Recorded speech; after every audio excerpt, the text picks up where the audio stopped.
Hello friends, இது நம்ம toppers IAS academy Velachery. இன்றைக்கி நம்ம இந்த வீடியோவில் எதை பற்றி பார்க்க போகிறோம் அப்படின்னு பார்த்தீங்கன்னா,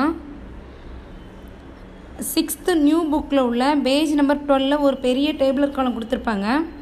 அதில் என்ன கொடுத்துருப்பாங்கன்னு பார்த்தீங்கன்னா, 2000 ஆண்டுகளாக வழக்கில் இருக்கும் சில தமிழ் சொற்கள்.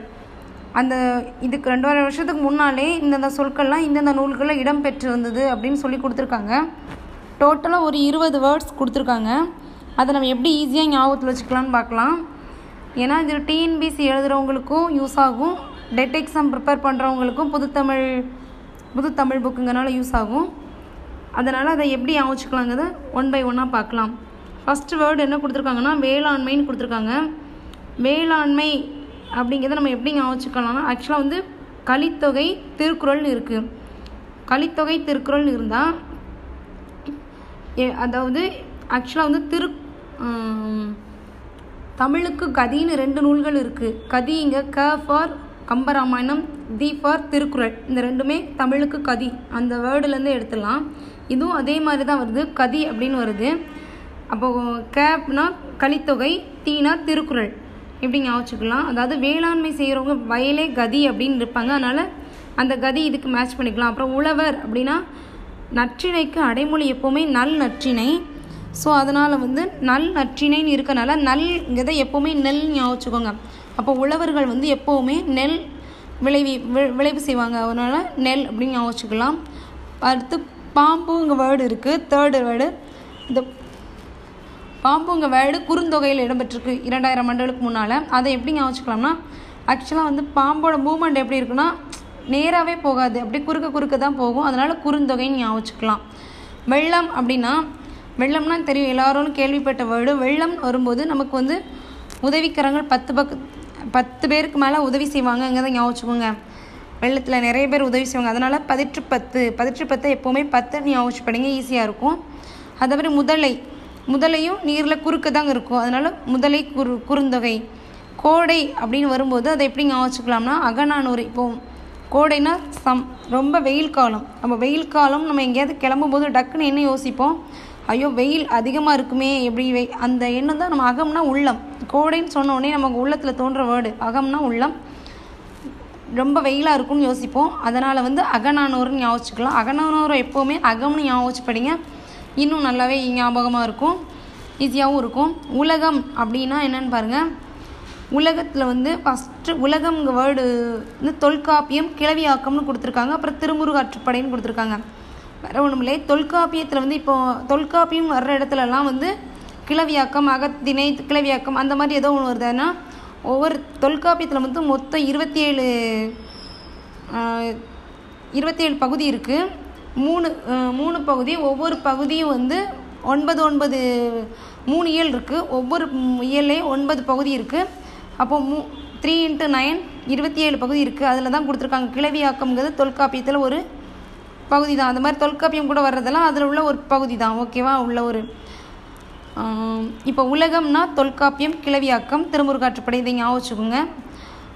இதுக்கு மருந்து அப்படின்னு வரும்போது எப்படி கோடைன்னு சொன்ன உடனே மனசு வெயில் அப்படிங்கிற எண்ணம் நம்ம உள்ளத்தில் தோன்றுதோ, அதை மாதிரி மருந்துன்னு சொன்ன உடனே நமக்கு கசக்குங்க எண்ணம், கசப்பு சுவையுடையதுங்க எண்ணம் நம்ம மனசில் தோணும். அப்போ மருந்துனாலே உள்ளத்தில் நமக்கு கசப்புங்க ஒரு எண்ணம் தெரியும், அதனால தான் அகநானூறு. ஊர் அப்படின்னா என்னென்னா தொல்காப்பியம்.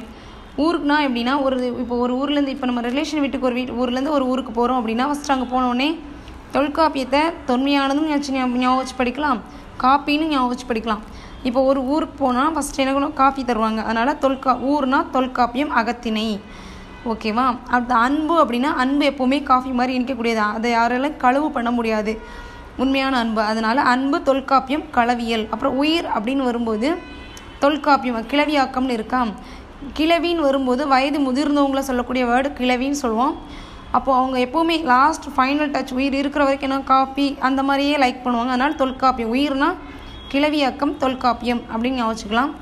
மகிழ்ச்சிங்க வேர்டு அப்படின்னா, மகிழ்ச்சினாலே சந்தோஷம் தரக்கூடியது, இனிப்பை தரக்கூடியது, அதனால் மகிழ்ச்சி அதே மாதிரி தான் தொல்காப்பியம், கற்பியல், அது மாதிரி திருக்குறள். அப்புறம் மீன் பார்த்திங்கன்னா, மீனில் குறுக்க நமக்கு முள் இருக்கும், அதனால் மீன் அப்படின்னா குறுந்தொகை. புகழ் வந்து என்னென்னா தொல்காப்பியம் வேற்றுமையியல்னு கொடுத்துருக்காங்களா.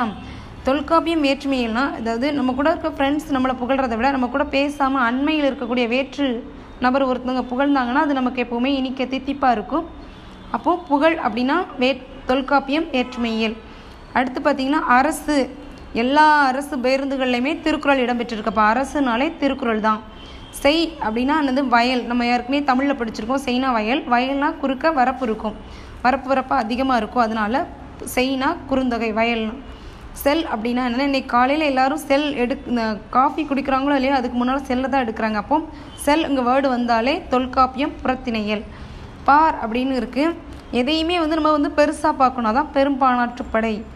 ஒளி அப்படின்னா தொல்காப்பியம் கிளவியாக்கம். ஏற்கனவே சொல்லியிருக்கேன், இங்கே உயிர் அப்படின்னு வந்தாலும் தொல்காப்பியம். உயிர் இருக்கிற வரைக்கும் கடைசி வரைக்கும் காஃபி பால் அந்த மாதிரி கேட்டுகிட்டே இருப்பாங்க. அதனால் ஒளி அப்படின்னா பாட்டி கடைசி வரை இருக்கிற வரைக்குமே காஃபி தான் இதை ரொம்ப டிபெண்ட் பண்ணியிருப்பாங்க. அது முடி அப்படின்னா தொல்காப்பியம் வினையியல். ஒரு வினை நடந்துச்சு அப்படின்னா வினையியல் வரும்போதே, இயல் மைண்டில் இருக்கும்போதே இது வினையியல் வந்தால் தொல்காப்பியம் தான். ஏன்னா அதில் 27 இயல் இருக்குது. அதனால் தொல்காப்பியம்ங்கிறது உங்களுக்கு ஈஸியாக வந்துடும். ஒரு வினை பெரிய வினை நடந்தால் அதனோட முடிவு என்னவாக இருக்கும்னு நம்ம யோசிச்சுக்கிட்டே இருப்போம். அதனால் வினை அப்படின்னா வினையியல் அப்படின்னா அது முடிதான். முடிக்கு வினையியல் தொல்காப்பியம். ஓகே ஃப்ரெண்ட்ஸ், இதை மாதிரி கஷ்டமான உங்களுக்கு எதுவும் இருந்துச்சுன்னா கமெண்ட் பண்ணுங்கள். அதை ஈஸியாக எப்படி படிக்கலாங்க என்னோடய ஐடியா உங்கள்கிட்ட ஷேர் பண்ணுறேன். தேங்க்யூ.